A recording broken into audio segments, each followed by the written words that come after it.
My name is Deven. As you know by now, I use he, him pronouns. I'm very excited to be here to talk about corruption, which I don't know. Normally we don't say excited and corruption all in the same sentence, but we're doing that today. But really corruption and its relationship with data. So I want to just start off with a little bit of introduction and some foundation setting. So about me, actually you did the intro perfect, but I'll say a few key characteristics or my identity, how I kind of enter this space is, yes, as a native Tucsonan. That's been really important for me as I move back to the community and work with a lot of nonprofits and community-based organizations around data. I like to say that I'm a recovering academic, and you're probably thinking, yes, we get that. You're the guy in a blazer and you have a mustache, so like that, it all makes sense. So passion-wise, right, like I love data and love working with organizations to really be intentional about how they use data and having some of those hard conversations around it. And then the last thing that I'll talk about here today in terms of identity is I'm a recent dad, so 1 year and a couple days actually. So little girl Reagan, named after the airport, not the president, right? But no, I think to be very clear, not named after the president in any way, right? We'll put that out on the table. So enough about me, a little bit about Viable Insights. So I think in the same strain, a lot of what we do is work with organizations to have some hard conversations about how they're using data and making that more human and breaking down some of those barriers, right, that oftentimes I think we face as the word data informed and data driven comes in. A lot of people get a little bit tense about things like that. So we work to make that more approachable. And also founded that firm with Phil Stokeland's in the audience, so you can ask him questions about Viable Insights instead of me. So a little bit about where we're going today. I want to talk about corruption, of course, and do just a very mini case example and talk through the role of data. And then talk about how we can reorient our approach to data. And then, of course, what I'm most excited about is the wrap up and having some discussion and Q&A around that. So yeah, first let's just define and kind of familiarize ourselves with the idea of corruption. So I'm going to invite you to take a moment to just reflect, as you hear the word corruption, what comes to your mind? Maybe it's words, maybe it's experiences, and just I'll call on only one person to just maybe popcorn out some things, but just sit with that for a second. Corruption, what comes to mind? Yeah, I think all the things that you're saying and perhaps more, a few things on the screen, right? Being misleading, deceit, manipulation, I think came up, abuse of power, toxicity. You may have also thought about some of these national and even international things, right, that have happened. Scandals in the past, WorldCom, MCI, Bernie Ebbers, Bernie Madoff, the Volkswagen EPA scandal. Or maybe you thought about something that's a little bit closer to you, right? Something that you've experienced in your life. But I'll share, as a data person, as an academic, the way that I think about corruption, right, is kind of this idea of an imbalanced promotion of a compelling outcome, right? Telling folks that they're going to get one thing when that's, in actuality, it's probably not all that likely. And in fact, some folks may have access to that and other folks oftentimes do not. So keeping that in mind, I want to go through this case example, specifically examining corruption in higher education and the role that data plays. So if you're like me as of a few years ago, I'd hear the word corruption and I'd be like, in higher education? Really? This place of elevated thinking. I like that there's some, yes, I appreciate what I'm assuming is sure. But this idea that a place that's centered around research and, again, higher elevated thinking, innovation, would that really be a place in which corruption occurs?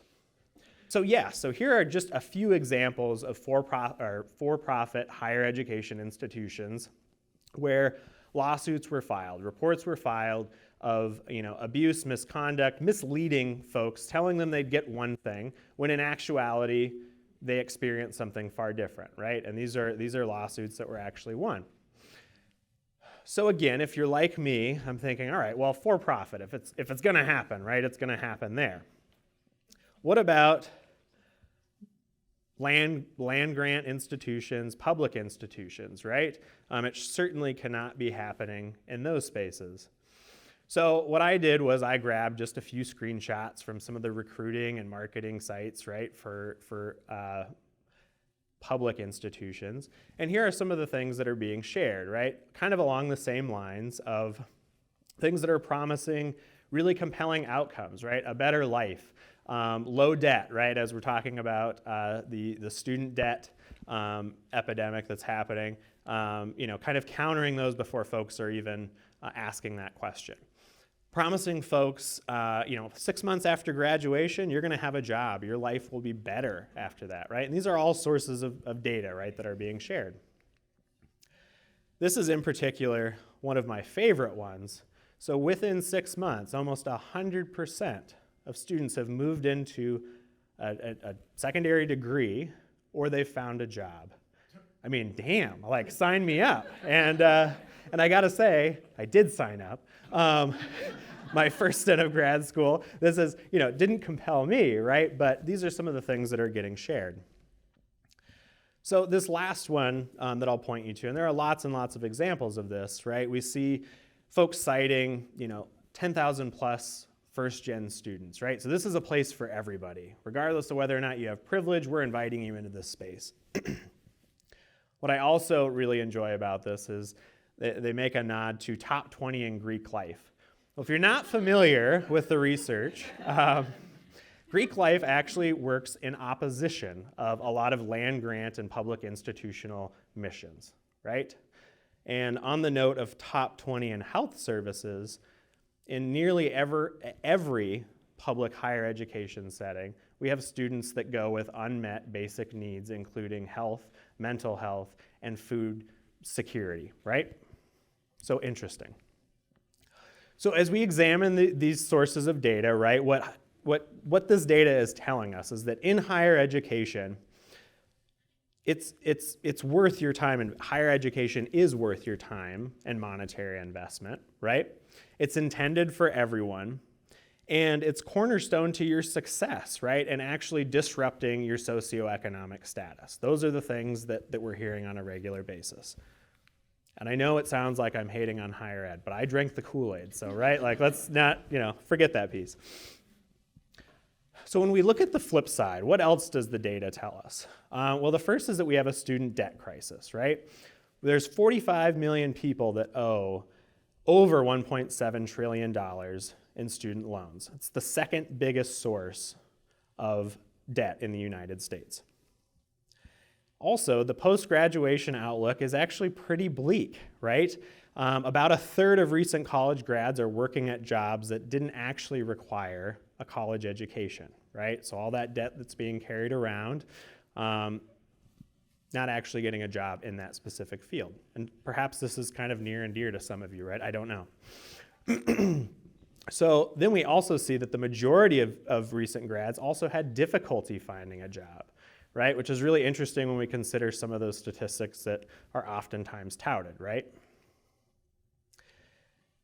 So I want to underline this piece as well. Many of the practices within higher education actually uphold and perpetuate intentional systems of exclusion, right? So for Black and brown folks, we find that graduation actually takes longer, therefore requires more debt than their white privileged counterparts.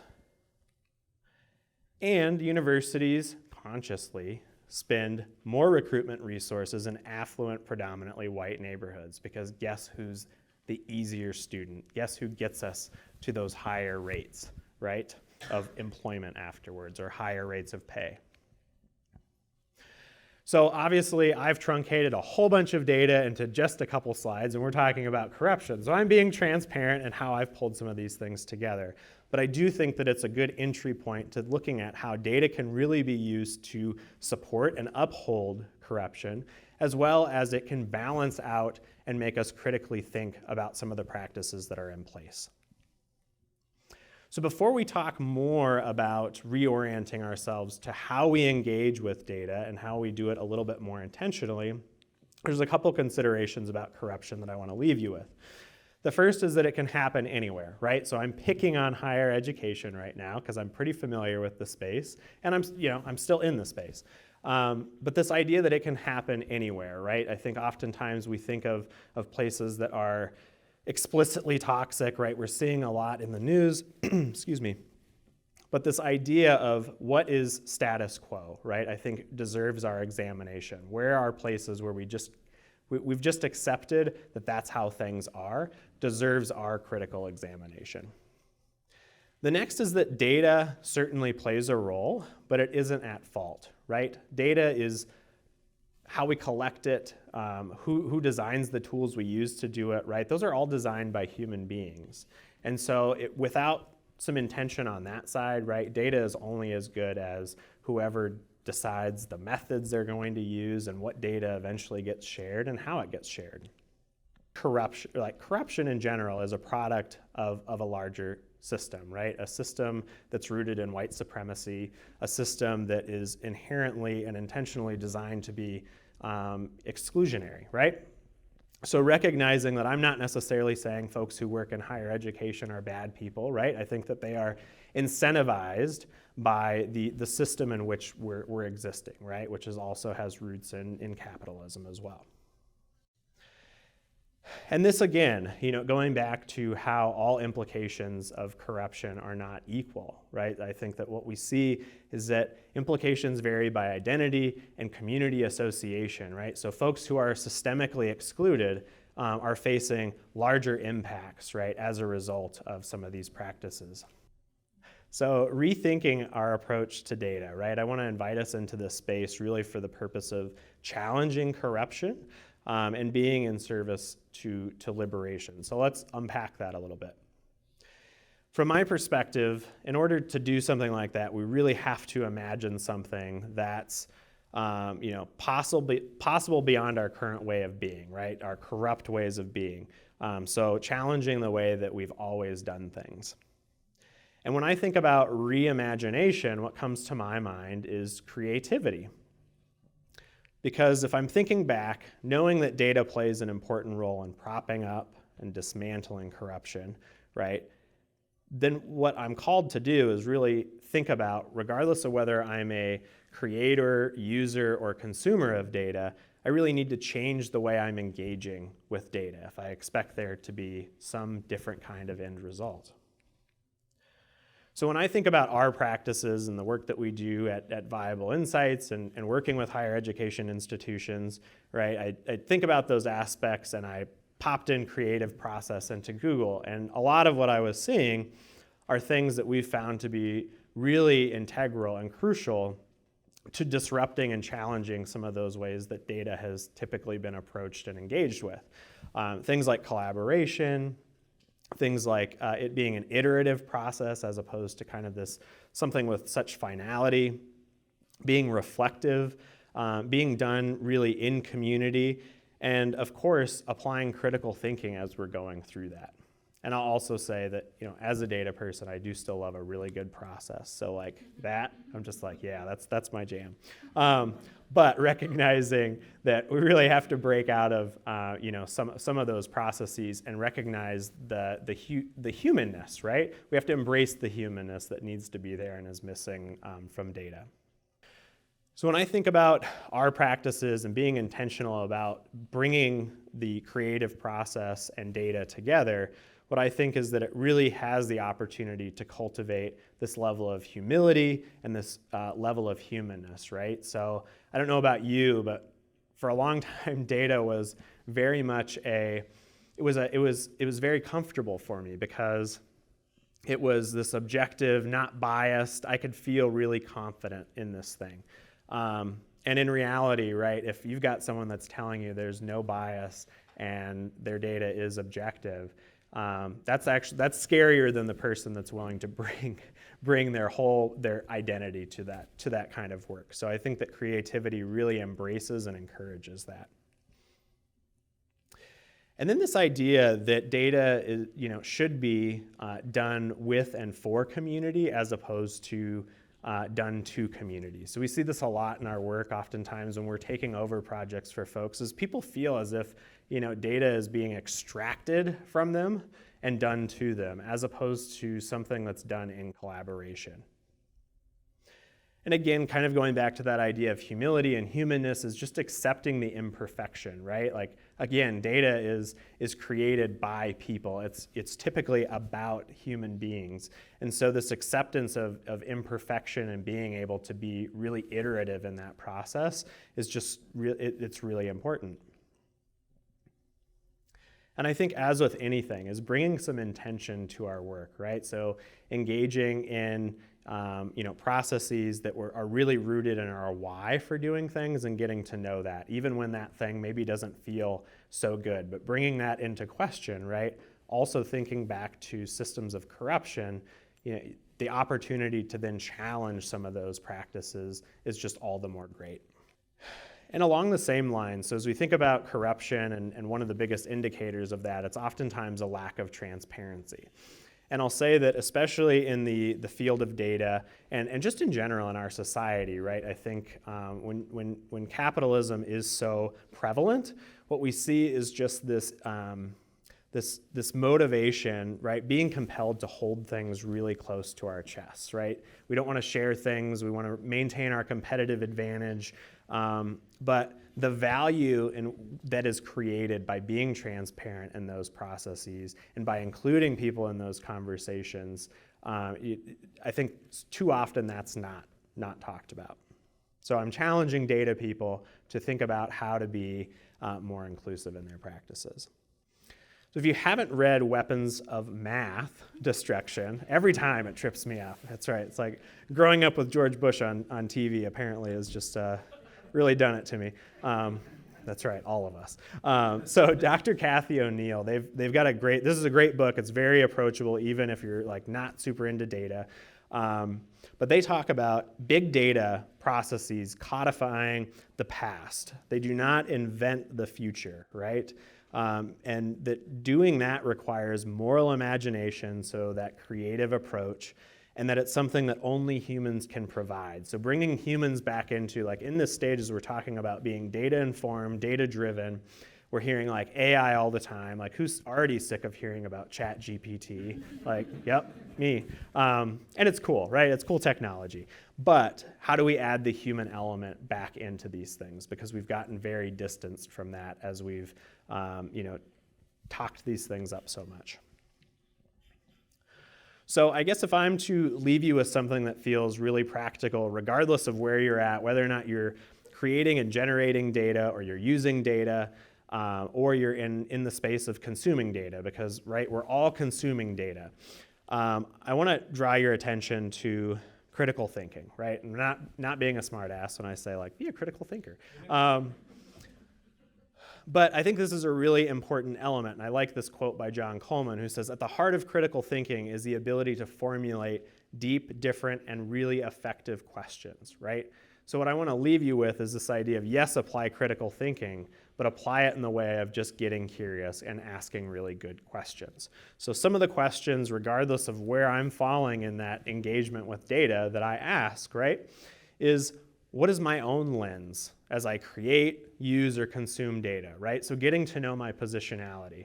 I think that self-awareness, that situational awareness, if we all brought that to so many aspects of our lives, right, that so many more things would make sense, right? And once we know that, it can really become part of the conversation, as opposed to trying to remove ourselves from this in the effort of being objective or unbiased.